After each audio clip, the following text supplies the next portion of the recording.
pertama, kontingenten adalah pajak untuk sewa tanah yang harus dibayar rakyat dengan hasil bumi.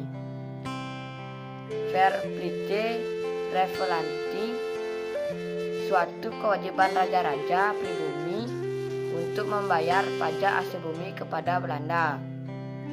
VOC memiliki hak istimewa yang tercantum dalam Oktrooi pada tanggal 20 Maret 1602 sebagai berikut.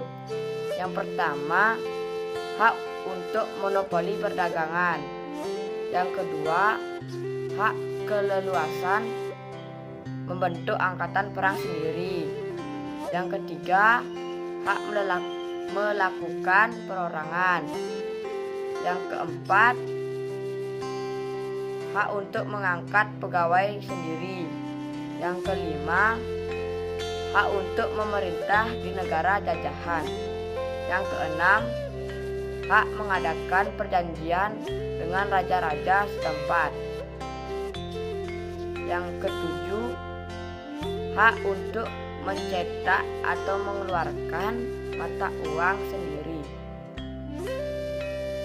Pada tahun 1623, usaha VOC makin berkembang pesat dan berhasil menguasai rempah-rempah di Ambon.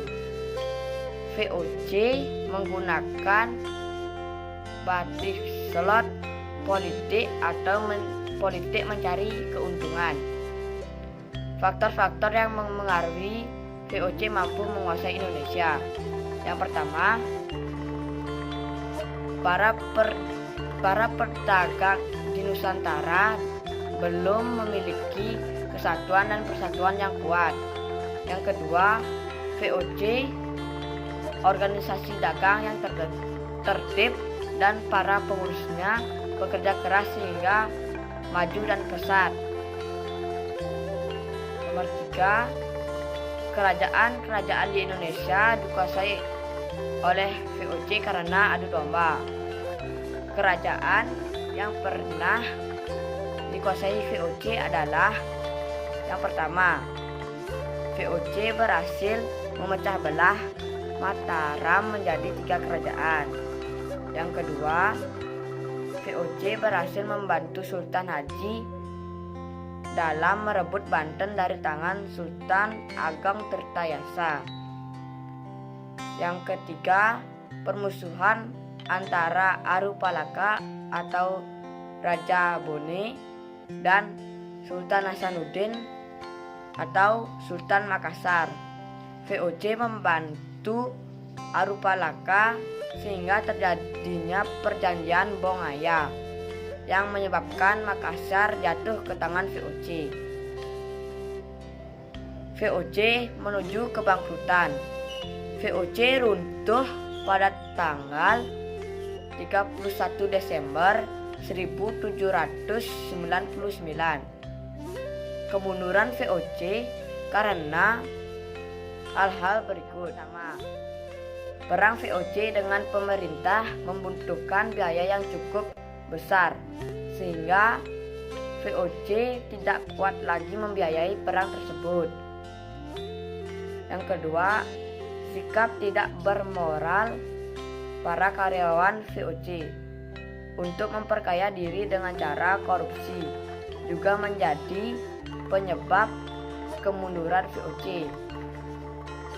Ketiga, pegawai VOC ingin pulang ke negerinya karena sudah terlampau kaya atau sudah pensiun. Pegawai tersebut dapat menjual jabatannya kepada orang lain dengan harga yang cukup tinggi. Keempat, tuan tanah partikelir mulai bermunculan yang diakibatkan oleh pemerintah yang kekurangan biaya untuk membiayai pemerintahannya, dan perang terpaksa menjual tanah-tanah yang luas kepada orang-orang partikelir dengan hak pertuanan. Kelima, defisitnya biaya akibat perang tidak dapat ditutup dengan hasil penjualan tanah saja. VOC harus juga mencari pinjaman. Sebab itulah akibat utang VOC semakin besar. Keenam, pada abad ke-18, VOC tidak mampu memerangi pedagang-pedagang Eropa, sehingga monopoli VOC hancur. Utang VOC sekitar 136,7 juta. Dampak positif dan negatif monopoli perdagangan VOC di Indonesia. Dampak positif monopoli perdagangan yang dilakukan oleh VOC antara lain: 1. Lebih mengetahui tata cara perdagangan. 2. Pedagang pribumi melakukan hubungan dengan bangsa lain. Dampak negatif monopoli perdagangan yang dilakukan oleh VOC antara lain: 1. Menjadikan rakyat kelaparan dan kematian. 2. Rakyat harus menjual hasil rempah-rempahnya ke pihak VOC.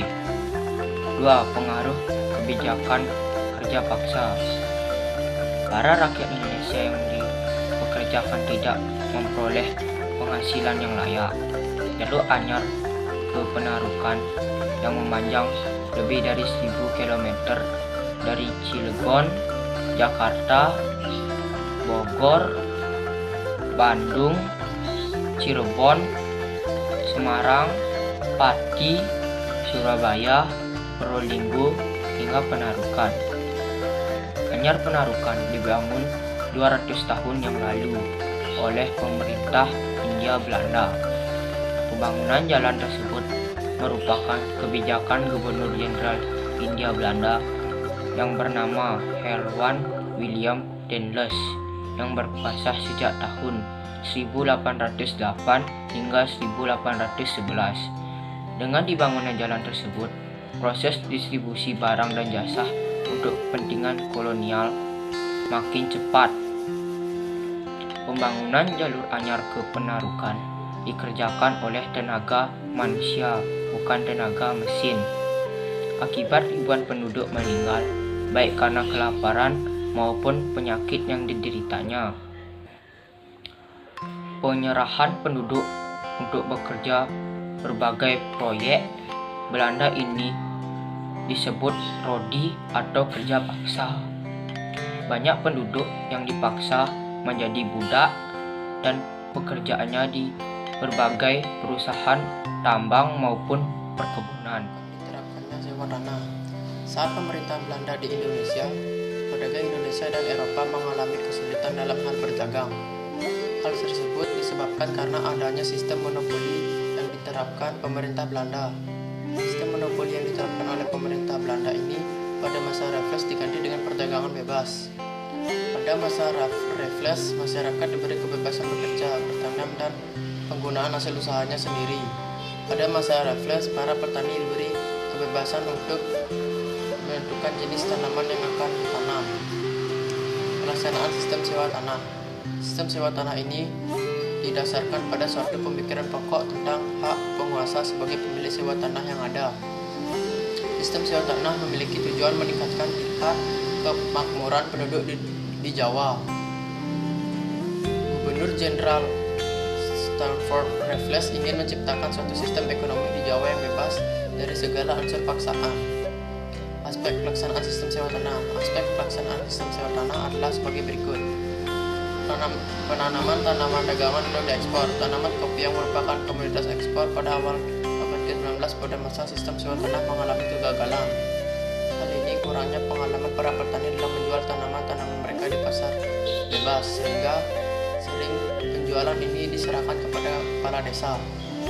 Penyelenggaraan sistem pemerintahan atas dasar modern. Terjadi pergantian sistem pemerintahan tidak langsung, yaitu pemerintahan yang dilaksanakan oleh para raja dan kepala desa. Penggantian pemerintahan tersebut berarti bahwa kekuasaan tradisional raja-raja dan kepala tradisional sangat dikurangi,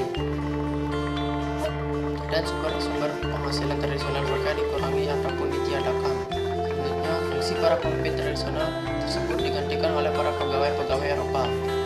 Pelaksanaan pemungutan sewa. Pemungutan sewa pada masa VOC adalah pajak kolektif. Dalam artian pajak tersebut dipungut bukan dasar perhitungan perorangan, tapi seluruh desa. Hal yang ingin dicapai dalam sistem sewa tanah adalah sebagai berikut: mengefektifkan sistem administrasi Eropa. Hal ini berarti penduduk pribumi akan mengenal ide-ide Eropa mengenai kejujuran ekonomi dan keadilan, memberikan kebebasan berusaha kepada para petani Jawa melalui pajak tanah. Pada sistem sewa tanah ini, rakyat memiliki kedudukan sebagai penyewa tanah karena tanah adalah milik pemerintah. Tanah tersebut dimanfaatkan supaya menghasilkan tanaman yang nantinya akan dijual. Pada masa ini, sistem feodalisme dikurangi sehingga para kepala adat yang dahulunya mendapatkan hak-hak atau pendapat yang bisa dikatakan irasional kemudian dikurangi. Tanaman dan sistem perdagangan pada masa sewa tanah. Sistem sewa tanah ini memang menyebabkan petani untuk menanam apapun yang mereka kehendaki, tetapi untuk gantinya rakyat dibebani dengan sistem pajak. Daerah milik swasta atau tanah parkir menggunakan sistem tanam wajib. Pelaksanaannya di Parahyangan, Inggris enggan untuk mengganti penanaman kopi karena merupakan sumber keuntungan bagi kas negara. Akibat dan ketentuan dari sewa tanah. Selama waktu tersebut telah diletakkan ketentuan dasar-dasar kebijakan ekonomi yang sangat berpengaruh sifat dan arah kebijaksanaannya. Pemerintah kolonial Belanda pada tahun 1816 mengambil alih kembali kekuasaan pemerintah kolonial Inggris. Adapun usaha untuk menegakkan suatu kebijakan kolonial yang baru, Raffles ingin berpedoman pada 3 asas. Yang pertama, berdasarkan menganggap bahwa pemerintah kolonial adalah pemilik tanah, maka para petani yang menggarap tanah dianggap sebagai penyewa tanah dengan tanah milik pemerintah. Yang kedua, segala bentuk dan jenis penyerahan wajib maupun pekerjaan roti perlu dihapus dan kebebasan penuh diberikan kepada masyarakat untuk menentukan jenis tanaman apa saja yang hendak ditanam. Yang ketiga, peranan para bupati sebagai pemungut pajak dihapuskan dan sebagai penggantinya mereka dijadikan bagian integrasi dari pemerintah kolonial dengan fungsi-fungsi pemerintah yang sesuai dengan asas-asas pemerintahan di negeri barat. Sistem sewa tanah berlangsung hingga tahun 1830. Diperkenalkannya sistem sewa tanah mengaruhi perkembangan sosial ekonomi dalam beberapa hal. Yang pertama, perkembangan pemilik tanah pribadi. Yang kedua, masuknya sistem baru. Yang ketiga, seluruh sumbangan wajib. Yang keempat, kedudukan para bupati. Yang kelima, kedudukan kepala desa. Yang B, kegagalan sistem sewa tanah. Yang pertama, terbatasnya jumlah pegawai. Yang kedua, masyarakat pedesaan sebelum terbiasa dengan sistem uang. Yang ketiga, sulit menentukan besar kecilnya pajak untuk memiliki tanah yang luasnya berbeda. Yang keempat, sulit menentukan luas, sempit, dan tingkat kesuburan tanah. Hal itu bertunjuk untuk mempermudah pemerintah melakukan pengawasan terhadap daerah yang dikuasai. Setiap presidenan dikepala oleh seorang presiden dan dibantu oleh asisten presiden. Pengaruh sistem tanam paksa. Sistem tanam paksa merupakan salah satu sistem yang dikeluarkan oleh Belanda yang cukup fenomenal pada masa itu. Sistem tanam paksa ini dengan sebutan kultur stesel atau biasanya juga disebut dengan sistem kultivasi. A. Latar belakang terjadinya sistem tanam paksa. Latar belakang tanam paksa yaitu adanya guncangan ekonomi di pihak pemerintah Belanda, khususnya yang ada di Hindia sampai Belanda.